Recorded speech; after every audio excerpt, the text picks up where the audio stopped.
Breaking news చూస్తున్నాం. Birmingham లో జరిగిన రెండో టెస్ట్ లో భారత్ అద్భుత విజయాన్ని నమోదు చేసింది. ఇంగ్లాండ్ ను 336 పరుగుల తేడాతో ఓడించిన టీమిండియా టెస్ట్ సిరీస్ ను 1-1తో సమానం చేసింది. ఈ విజయంతో భారత్ బర్మింగ్హామ్ లో తొలిసారి టెస్ట్ గెలిచిన ఘనత సాధించింది. శుభ్మన్ గిల్ కెప్టెన్సీతో భారత్ కు ఇదే తొలి విజయం కావడం విశేషం. ఇద్దరు ఇన్నింగ్స్ తో కలిసి 10 వికెట్లు పడగొట్టి Akash Deep man of the match అవార్డును అందుకున్నారు. భారత్ తొలి ఇన్నింగ్ లో భారీ స్కోరు 587 పరుగులు చేస్తే రెండో ఇన్నింగ్ లో 42/6 వద్ద డిక్లరేషన్ చేసింది. ఇంగ్లాండ్ తొలి ఇన్నింగ్ లో 407 పరుగులు చేసిన రెండో ఇన్నింగ్ లో 271 పరుగులకు ఆల్అౌట్ అయింది. ఈ విజయంతో భారత జట్టు ఆట తీరు పట్ల మళ్లీ విశ్వాసాన్ని చూపించింది. Gill captaincy, Akash Deep bowling, team casting ను ప్రశంసలు వెల్లువెత్తుతున్నాయి.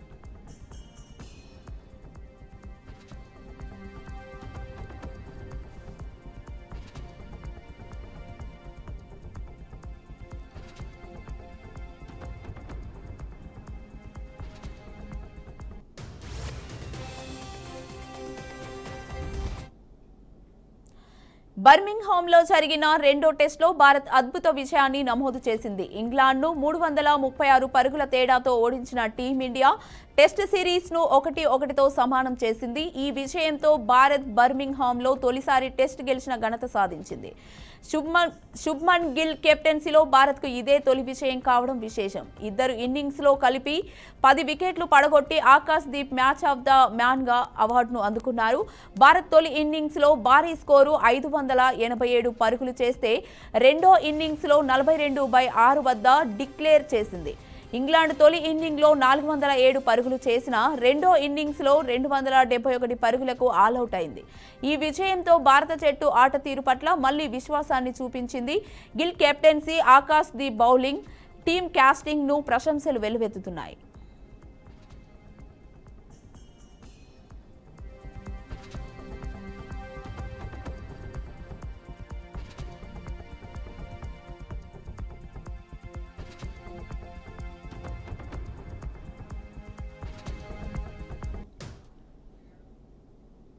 ఉత్తరప్రదేశ్లోని ఝాన్సీ రైల్వే స్టేషన్లో జరిగిన ఒక అనూహ్య ఘటన ఆలస్యంగా వెలుగులోకి వచ్చింది. ఒక గర్భిణికి ప్లాట్ఫామ్పై అకస్మాత్తుగా ప్రసవ వేదన రావడంతో అక్కడి ప్రజలు భయాందోళనకు గురయ్యారు. ఏమి చేయాలో తెలియక అయోమయంలో ఉన్న వేళ అక్కడికి ఆర్మీ మేనేజర్ పనిచేస్తున్న డాక్టర్ రోహిత్ బచ్వాలా వచ్చారు. ఆమె పరిస్థితిని గమనించిన మేనేజర్ రోహిత్ రైల్వే మహిళా సిబ్బందిని సమన్వయం చేసుకుని తక్షణమే ప్లాట్ఫామ్ పైనే డెలివరీ చేశారు.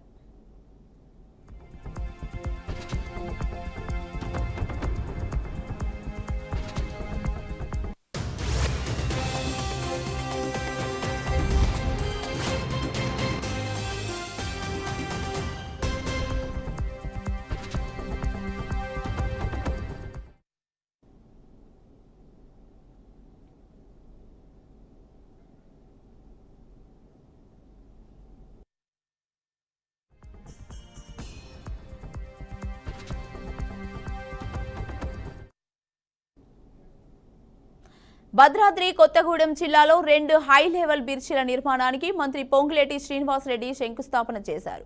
ఈ కార్యక్రమంలో స్థానిక ఎమ్మెల్యే కూనంనేని సాంబశివరావు, ఎంపీ రామసహాయం రఘురాం రెడ్డి పాల్గొన్నారు.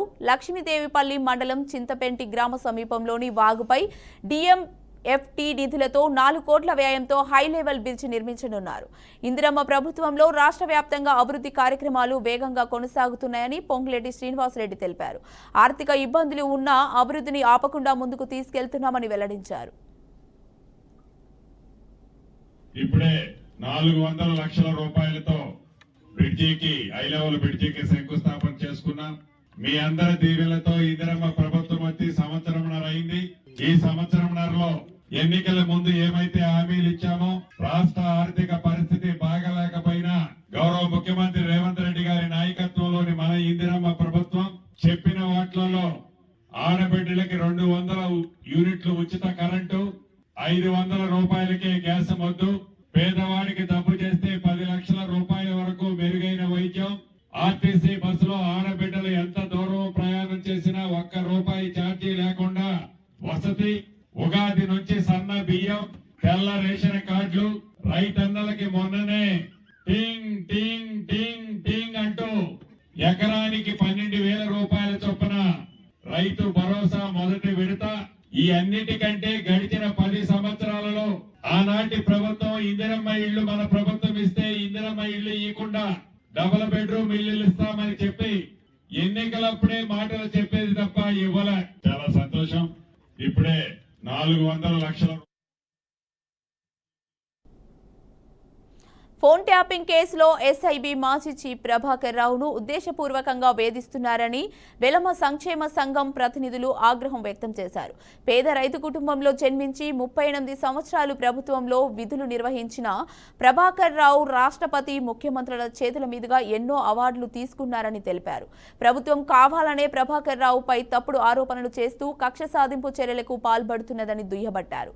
ఇప్పటికైనా ప్రభుత్వం పారదర్శకంగా ప్రభాకర్ రావుపై విచారణ చేపట్టాలని వెలమ సంక్షేమ సంఘం సభ్యులు ప్రభుత్వాన్ని కోరారు. దానికి నేను నా రాజకీయ అనుభవంలో 2005 ఈరోజు మన దేశాన్ని, మన రాష్ట్రాన్ని రాజకీయ క్రీడారంగంగా చేశారు రాజకీయ నాయకులు. అదే భాగంలో ఒక పార్టీ అధికారానికి వచ్చిన తర్వాత గత ప్రభుత్వాలను పనిచేసిన వాళ్ళను ఎంక్వైరీలు చేసి, వాళ్ళు వెళ్ళిపోయినాక మళ్ళీ వీళ్ళు వస్తే వీళ్ళని ఎంక్వైరీ చేసి ప్రజాధనాన్ని దుర్వినియోగం చేస్తున్నారని భావిస్తున్నాం. దానికి నేను నా రాజకీయ అనుభవంలో 2005లోనే ఒక పద్యం రాశాను. ఏమనంటే, జెండాలొద్దు, గుండాలొద్దు, వ్యాపారులు అసలే వద్దు, స్వచ్ఛంద సంస్థలు నాయకులను వృద్ధి చేస్తే ముద్దు, ఎన్నికల సంఘం హద్దులు గీసి, న్యాయస్థానం ఆర్డర్ వేసి, పోలీసులు రక్షణ కల్పించి, మీడియా సంస్థలు నిజమైన వార్తలు రాస్తే యథా ప్రజా తదా పాలన సాగును సమాజానికి జవాబు దొరుకుతుందని నేను 2005లోనే ఈ పద్యం ప్రజా సంఘాలలో చదివి వినిపించాను. ఈరోజు మన దేశాన్ని, మన ముఖ్యంగా తాడ్పర్తి ప్రభాకర్ రావు గారు, రిటైర్డ్ ఐపీఎస్ గారు, వీరు మన వరంగల్ జిల్లాకు సంబంధించినటువంటి వ్యక్తి. వీరు నీరుకుల్ల గ్రామంలో పేదరికంలో ఉన్నటువంటి కుటుంబం నుంచి వచ్చినటువంటి వ్యక్తి. వీరు మన విద్యాభ్యాసాన్ని కూడా గవర్నమెంట్ స్కూల్స్ నందు, గవర్నమెంట్ కాలేజ్ నందు చదివి మరి ఒక ఐపీఎస్ ఆఫీసర్గా ఎదిగినటువంటి వ్యక్తి. వెలుమకుల కుటుంబంలో పుట్టి మాకు వారి సర్వీస్ మొత్తాన్ని సక్సెస్ఫుల్గా నిర్వహించినందుకు వెలుమలుగా మేము గర్విస్తున్నాం. వీరు మొదటగా ఒక బ్యాంక్ ఫీల్డ్ ఆఫీసర్గా జాబ్ నిర్వహిస్తూ గ్రూప్స్లో మరి డైరెక్ట్గా డిఎస్పీగా సెలెక్ట్ కావడము, వారు ఆ తర్వాత పోలీస్ శాఖలో గత 38 సంవత్సరాలుగా వివిధ స్థానాలను అధిరోహించి వారు ఇంటెలిజెన్స్ ఐజీగా రిటైర్ కావడం జరిగింది. ముఖ్యంగా హిమాచల్ రాష్ట్రంలోని కులు జిల్లాలో ఘోర రోడ్డు ప్రమాదం చోటు చేసుకుంది. రోహ్తాంగ్ పాస్ వద్ద రఖ్నీ నాలా సమీపంలోని పర్వతంపై నుంచి ఓ కారు అదుపు తప్పి పల్టీలు కొడుతూ లోయలో పడిపోయింది. ప్రమాద సమయంలో 4 అక్కడికక్కడే మృతి చెందగా ఇంకో వ్యక్తిని తీవ్ర గాయాలతో ఆసుపత్రికి తరలించారు. ప్రమాద సమాచారం అందిన వెంటనే మనాలి పోలీసులు హుటాహుటీన ఘటనా స్థలానికి చేరుకొని సహాయక చర్యలు చేపట్టారు.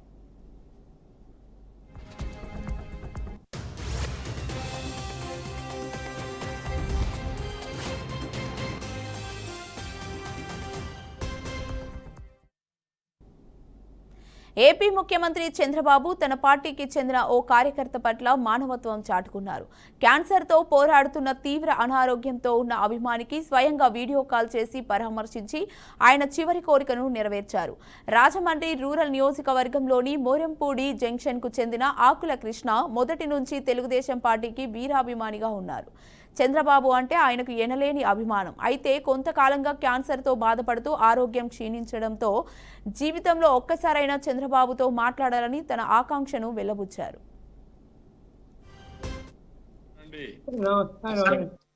ఎట్టున్నారు? ఏమో లేదండి, 4 నెలల నుంచి అన్నం తింటుంది, ఏమీ లేదండి, తింటలేదండి. అదేనా? ఘనపదార్థాలు ఏమీ తింటలేదండి. గణపతి అదేమ్మా బాబు, ఎక్కడ చూపి? జిఎస్ఎల్ స్వతంత్రాలో చూపించామండి. ఆ, అదే సార్, కీమోథెరపీస్ చేశారండి ఇప్పుడు దాకా. అంటే ఏజ్ 88 కదా సార్, ఇంకా బాడీ సపోర్ట్ ఇవ్వదు కీమోథెరపీస్ కి అని చెప్పారు సార్. ఉమ్. అందుకని చెప్పేసి ఇంకా సపోర్టివ్ ట్రీట్మెంట్ చేస్తున్నాం సార్. అదేమా ధైర్యంగా ఉండండి. నేను అది ఏదైనా ఉంటే బిల్స్ అని నాకు పంపించు, సరే సార్. అవన్నీ రీఎంబర్స్ చేస్తాను. సరే సార్. ధైర్యంగా ఉండు. God is there. Okay sir. మనకు తప్పకుండా న్యాయం జరుగుతుంది. ధైర్యంగా ఉండని చెప్తాను. నువ్వేం చేయాలని అన్ని చేయండి. సరే నాకు సార్. ఆ బిల్స్ అనే పంపండి, నేను చూసుకుంటాను. సరే sir. Okay sir. Thank you sir. ధైర్యంగా ఉండండి. మేము అందరం ఉన్నాం. ధైర్యంగా ఉండండి. Sir he is a very huge fan of you sir. మీ అడ్మైరర్ సార్. మంచి వాళ్ళకు కూడా కష్టాలు వస్తూ ఉంటాయి. ధైర్యంగా ఉండండి మా. We are all with you. CM Revanth Reddy సోమవారం మరోసారి ఢిల్లీ వెళ్లనున్నారు. 2 రోజుల పాటు ఢిల్లీనే ఉండనున్నారు. ఈ పర్యటనలో ఆయన కాంగ్రెస్ పార్టీ అధిష్టానంతో పాటు పలువురు కేంద్ర మంత్రులతో భేటీ అయ్యే అవకాశం ఉంది. రాష్ట్రంలో యూరియా కొరతతో రైతులు తీవ్ర ఇబ్బంది పడుతున్నారు. ఈ నేపథ్యంలో ఆయన కేంద్ర మంత్రి జేపీ నడ్డాతో భేటీ అయి రాష్ట్రానికి రావాల్సిన ఎరువుల కోటా విడుదల కోసం విజ్ఞప్తి చేయనున్నారు. అలాగే మెట్రో 2వ దశ విస్తరణ, డిపిఆర్, ట్రిబులార్ ఉత్తర, దక్షిణ భాగం అంశాలపై కేంద్ర మంత్రులను కలిసి చర్చించనున్నట్లు సమాచారం. కాగా రేవంత్ రెడ్డి సీఎం అయినప్పటి నుండి ఢిల్లీకి వెళ్లడం ఇది 47వసారి.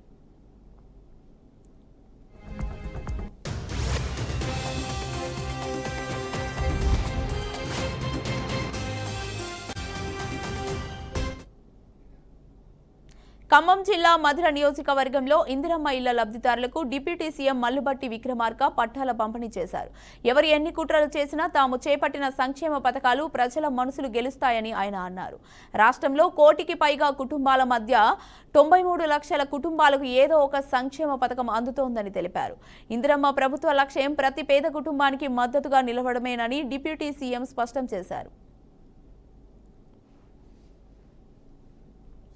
కాలం పైబడి అంటే ఒక 10 సంవత్సరాలు పైబడి తిరిగి ఇల్లు రావాలి అని అంటే ఇందిరమ్మ ప్రభుత్వం వస్తేనే తప్ప మనకి ఇల్లు రాదు అని చెప్పి పెద్ద ఎత్తున ఇందిరమ్మ రాజ్యాన్ని తీసుకొని వచ్చినటువంటి ఓటర్ మహాశయులందరికీ, తద్వారా ఏర్పడినటువంటి ప్రభుత్వం చేత లబ్ధిదారులుగా ఈరోజు ఇందిరమ్మ ఇళ్లను పొందుతున్నటువంటి మీ అందరికీ, కుటుంబ సభ్యులందరికీ, పాత్రికేయ మిత్రులకి అందరికి కూడా ముందుగా నా హృదయం. ఒక రోజులో తీసుకున్న నిర్ణయం కాదు. 10 సంవత్సరాలు రాష్ట్ర వ్యాప్తంగా రాష్ట్ర కాంగ్రెస్ కమిటీ అధ్యక్షుడిగా పనిచేసినటువంటి ఆనాటి అధ్యక్షుడు రేవంత్ రెడ్డి గారు, సిఎల్పి లీడర్గా, ప్రతిపక్ష నాయకుడిగా నేను రాష్ట్ర వ్యాప్తంగా అనేక ప్రాంతాలు పర్యటన చేశాం. వారు కొన్ని చోట్ల పాదయాత్ర చేస్తూ బహిరంగ సభలు పెట్టారు. నేనేమో ఆదిలాబాద్ నుంచి ఖమ్మం వరకు ఒక సుదీర్ఘ పాదయాత్ర చేశాను. నేను దాదాపు 4 నెలల్లో ఒక మండు టెండలు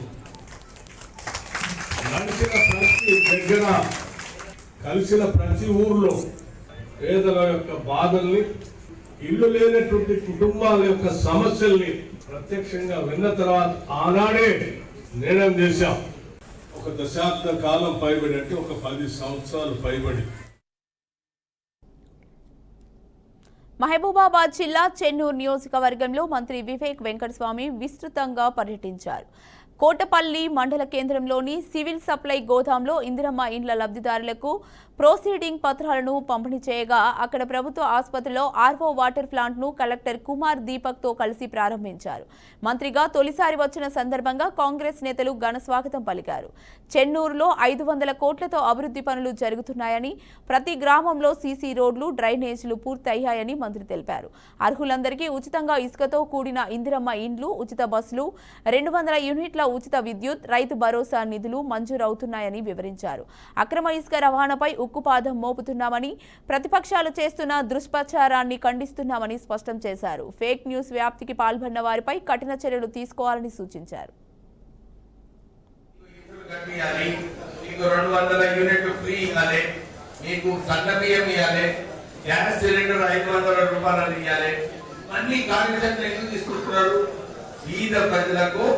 రాష్ట్ర ప్రభుత్వం ద్వారా మీకు మంచి మేలు కావాలని చెప్పి రేవంత్ రెడ్డి గారు, కాంగ్రెస్ ప్రభుత్వము ఈ కార్యాచరణ తీసుకుంటారు. మంచి విషయమా కదా? అది చెప్పండి. ఎవరు కొట్టలేదు అంటే ఏదైనా మాటలు కొడితే మాకు కూడా కొంచెం మోటివేషన్ ఉంటుంది. అని ఇంకెక్కువ పని చేయాలి, మా ప్రజలకు ఇంత సేవ చేయాలని చెప్పి మాకు కూడా సంకల్పం వస్తుంది. అవునా కదా? అయితే మీరు మంచిగా చెప్పండి. 2 విషయాలు. ఈ ప్రొసీడింగ్స్ లా మీరు ఒక విషయం గమనించాలి. 600 స్క్వేర్ ఫీటే కట్టాలి. ఒక్క స్క్వేర్ ఫీట్ కూడా ఎక్కువైంది అనుకో కంప్యూటర్ ఒప్పుకోదు. కంప్యూటర్ ఒప్పుకుంటుందా? నేను నాయకులు చెప్తే కంప్యూటర్ ఒప్పుకుంటుందా? మీరు నాయకుల దగ్గర పోకండి. నాయకుల దగ్గర పోతే వాళ్ళు నా దగ్గరకు వస్తారు. వాళ్ళ టైం వేస్ట్, నా టైం వేస్ట్. కంప్యూటర్ అయితే మీకు బిలియన్. మీరు 600 స్క్వేర్ ఫీట్లనే కట్టు. మీకు ఇల్లు కట్టియాలి. మీకు 200.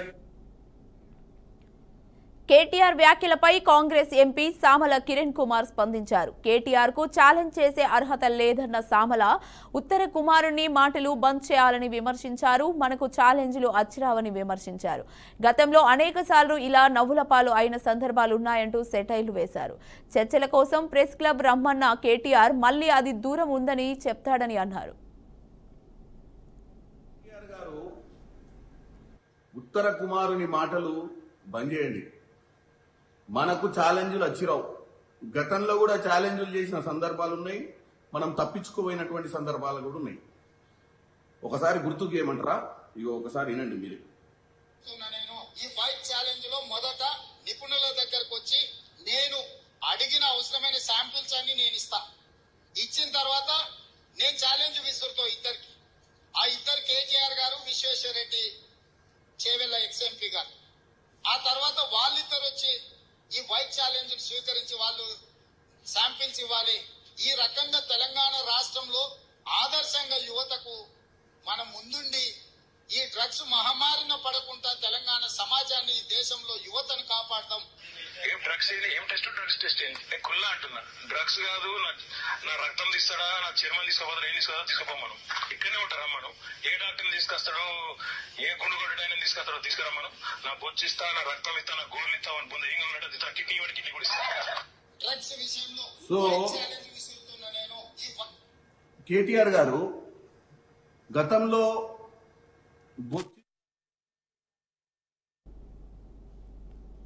తెలంగాణలో బహుజనులకు రాజకీయ, విద్యా, ఉపాధి రంగాల్లో సమాన అవకాశాలు దక్కేలా కలిసి అడుగులు వేయాలన్నారు ఎమ్మెల్సీ కవిత.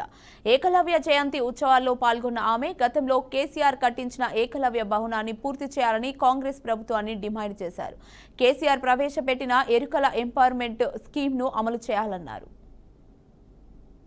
మనకు అన్యాయం జరగకుండా, మన స్థానం రాజకీయంగా మనకు వచ్చే విధంగా, మన స్థానం మనకు ఆర్థికంగా వచ్చే విధంగా, ఉద్యోగ విద్యావకాశాల్లో వచ్చే విధంగా సమాజానికి పాటుపడుతూ తెలంగాణలో అందరం కూడా కలిసి ముందుకు అడుగు వేయాలని చెప్పి ఈ సందర్భంగా పిలుపునిస్తా ఉన్నాను. దానికోసం నా వంతు ప్రయత్నంగా నేను మీ అందరినీ కలుపుకొని పోయి అనేక ఉద్యమాల్లో మనం ఇవాళ పాల్పంచుకుంటా ఉన్నాము. మీరు చెప్పినట్టుగా కేసీఆర్ గారు ఆనాడు కట్టించినటువంటి భవనం ఇవాళ కనీసం పూర్తి చేయలేని పరిస్థితులలో రాష్ట్ర ప్రభుత్వం ఉండడం చాలా దారుణం. ఏకలవ్య భవనం తప్పకుండా త్వరితగతిన పూర్తి చేయాలని ముందుగా కాంగ్రెస్ ప్రభుత్వాన్ని నేను డిమాండ్ చేస్తూ ఉన్నాను. అదేవిధంగా మరి ఎస్ స్కీమ్, YES అంటే ఎరుకల ఎంపవర్మెంట్ స్కీమ్ అనేటటువంటి పథకాన్ని గౌరవ పెద్దలు కేసీఆర్ గారు ఆనాడు ప్రవేశపెట్టడం జరిగింది. దాన్ని ఇప్పుడు ప్రభుత్వం కంప్లీట్గా తుంగలోకి తొక్కింది. 2-3 సార్లు లెజిస్లేటివ్ కౌన్సిల్లో కూడా మీ తరఫున ఈ అంశాన్ని నేను ప్రస్తావించినప్పటికీ కూడా ప్రభుత్వానికి కనీసం చీమగుట్టినట్టుగా లేకపోవడం చాలా దారుణం. ఈరోజు ఏకలవ్యుని జయంతి సందర్భంగా మళ్ళొకసారి ప్రభుత్వాన్ని డిమాండ్ చేస్తూ ఉన్నాను. ఏదైతే 60 కోట్ల రూపాయలు 50,000 ఎరుకల కుటుంబాలకు లబ్ధి చేకూర్చే విధంగా కేసీఆర్ గారు ఆనాడు ప్రవేశపెట్టినారో ఆ పథకాన్ని యథాతథంగా, లేకపోతే ఇంకొంత మెరుగుపరిచి ఇంకా ఎక్కువ కుటుంబాలను కూడా కలుపుకొని చేసే విధంగా ఇప్పుడున్నటువంటి ప్రభుత్వం వెంటనే ప్రయత్నం ప్రారంభించాలని చెప్పి ముఖ్యమంత్రి గారిని డిమాండ్ చేస్తూ ఉన్నాను. మనకు అన్యాయం జరగకుండా, మన స్థానం రాజకీయంగా మనకు వచ్చే విధంగా, మన స్థానం మనకు ఆర్థికంగా వచ్చే విధంగా, ఉద్యోగ విద్యావకాశం. గుంటూరు జిల్లా తాడేపల్లిలో ఎన్డీఏ ప్రభుత్వంపై రాష్ట్ర ప్రభుత్వ ఉద్యోగుల సంఘం అధ్యక్షుడు వెంకటరామిరెడ్డి తీవ్ర విమర్శలు గుప్పించారు. కూటమి ప్రభుత్వం ఉద్యోగులపై శ్రద్ధను కోల్పోయిందని మండిపడ్డారు. ఎన్నికల ముందు ఎన్డీఏ కూటమికి ఉద్యోగులు విస్తృత మద్దతు తెలిపిన విషయాన్ని గుర్తు చేశారు. ఉద్యోగులకు చెల్లించాల్సిన బకాయిలను షెడ్యూల్ ఇచ్చి దశల వారీగా బకాయిలు చెల్లించాలన్నారు. జీవో 114 ప్రకారం మిగిలిపోయిన కాంట్రాక్టు ఉద్యోగులందరినీ రెగ్యులైజ్ చేయాలని డిమాండ్ చేశారు. ఎన్నికల సమయంలో ఉద్యోగులకు చాలా హామీలు ఇచ్చింది. ఉద్యోగులు కూడా ఆ హామీలను చూసి చాలా సంతోషపడిపోయి కుటుంబ ప్రభుత్వానికి మద్దతు ఇచ్చిండ్రు, భారీగా మద్దతు ఇచ్చిండ్రు. కుటుంబ ప్రభుత్వం గెలిచింది, అధికారంలోకి వచ్చింది. అధికారంలోకి వచ్చిన తర్వాత కూడా మా వాళ్ళు చాలా సంతోషపడి సంబరాలు చేసుకొని మిఠాయిలు పంచుకున్నారు. సరే మంచిది, ప్రభుత్వం వచ్చింది, అధికారంలో కూర్చున్నారు. నెల రోజులు గడిచిపోయింది. మా వాళ్ళు ఎదురు చూసిండ్రు ఏదైనా చేస్తారేమో అని. సరే ఇప్పుడే కదా వచ్చిండ్రు, కొద్ది కుదురుకోవడానికి టైం కావాలి ప్రభుత్వాన్ని, కానీ సర్ది చెప్పుకొని మళ్ళీ ఎదురు చూసిండ్రు. 6 నెలలు అయిపోయింది. ఉద్యోగుల గురించి ఏ మాత్రం రెస్పాన్స్ లేదు. ఉద్యోగుల సమస్యల మీద ఏ మాత్రం పట్టించుకున్న పాపాన పోలేదు. సంక్రాంతికి ఏదన్నా డిఏ కానీ ఐఆర్ కానీ ఇస్తారనుకున్నారు. సంక్రాంతి పోయింది, ఉగాది పోయింది, రంజాన్ పోయింది, గుడ్ ఫ్రైడే పోయింది. కానీ సంవత్సరంలో ఉండే పండుగలు అన్నీ పోయినాయి. ఈ పండగకి ఇస్తారు, ఈ క్యాబినెట్లు ఇస్తారు, ఈ క్యాబినెట్లు ఇస్తారని చెప్పి ఉద్యోగులు ఎదురు చూడడం తప్ప ప్రభుత్వం నుంచి ఇంతవరకు కనీసం ప్రభుత్వం వచ్చి సంవత్సరం రోజులు అయితే సంవత్సరం రోజుల్లో ఒక్క జాయింట్ స్టాఫ్ కౌన్సిల్ మీటింగ్ కూడా, అంటే ఉద్యోగ సంఘాలను పిలిచి మీ సమస్యలు ఏంటి అని అడిగిన పాపాన పోలే. సంవత్సరం రోజుల్లో ప్రభుత్వం ఉద్యోగులకు ఒక్క పని కూడా, ఒక్క చిన్న పని, ఒక డిఏ కనీసం సంవత్సరం రోజుల్లో ఒక డిఏ, అంటే వచ్చిన సంవత్సరం అధికారం చేపట్టిన మొదటి సంవత్సరం రోజుల్లో కనీసం ఒక డిఏ కానీ ఒక ఐఆర్ కానీ, అంటే ఎలాంటి చిన్న బెనిఫిట్ కూడా చేయని ప్రభుత్వం ఏదైనా ఉందంటే ఈ ప్రభుత్వమే, కూటమి ప్రభుత్వం. 2 తెలుగు రాష్ట్రాల్లో 4 రోజుల పాటు పలు ప్రాంతాల్లో భారీ వర్షాలు పడతాయని వాతావరణ శాఖ హెచ్చరించింది. ముఖ్యంగా ఉత్తర తెలంగాణ వ్యాప్తంగా జూలై 6 నుంచి 9 తేదీల్లో తాజాగా ఏర్పడిన అల్పపీడనం కారణంగా ఉత్తర తెలంగాణలోని పలు జిల్లాల్లో భారీ నుంచి అతి భారీ వర్షాలు కురిసే అవకాశం ఉంది. ఆదిలాబాద్, కొమురంభీం, నిర్మల్, మంచిర్యాల, నిజామాబాద్, జగిత్యాల, పెద్దపల్లి, భద్రాద్రి కొత్తగూడెం జిల్లాలో భారీ నుంచి అతి భారీ వర్షాలు పడే అవకాశం ఉంది. జూలై 7 నుంచి 8 తేదీల్లో ఈ ప్రభావం ఎక్కువగా ఉండనుంది. ఆదిలాబాద్, కొమురంభీం, నిర్మల్, మంచిర్యాల జిల్లాల్లో కొన్ని చోట్ల అతి భారీ వర్షాలు కురిసే ఆస్కారం ఉన్నట్లు వాతావరణ శాఖ వెల్లడించింది.